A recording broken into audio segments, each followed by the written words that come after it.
మామ ఊపియండి మామ.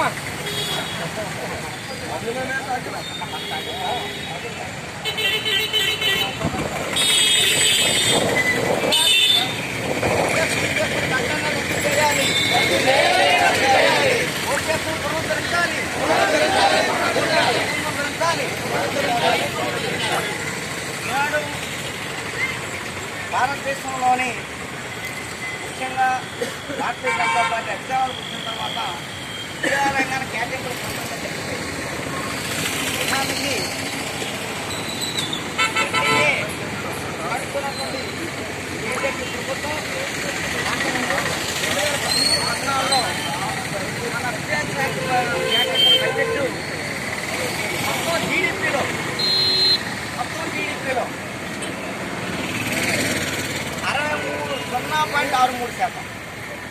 0.63%.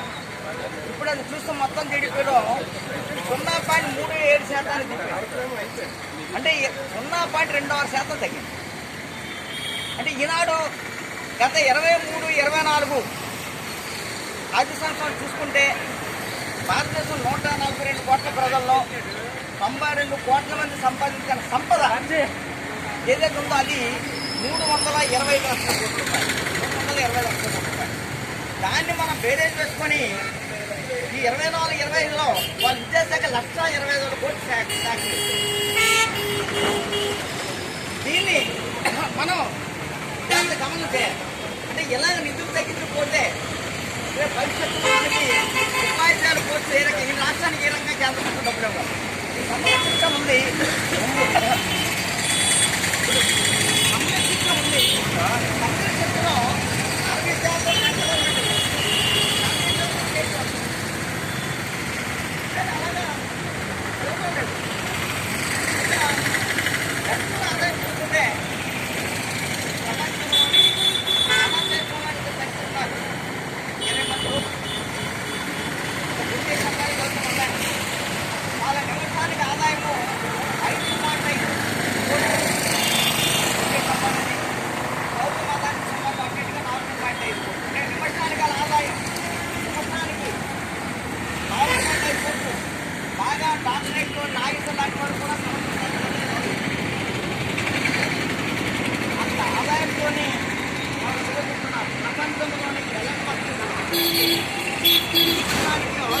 6 కోట్ల రూపాయలు. అంటే మొత్తం సంపద అంతా కూడా ఒకే దగ్గర. అలాగనే ఈనాడు మనకి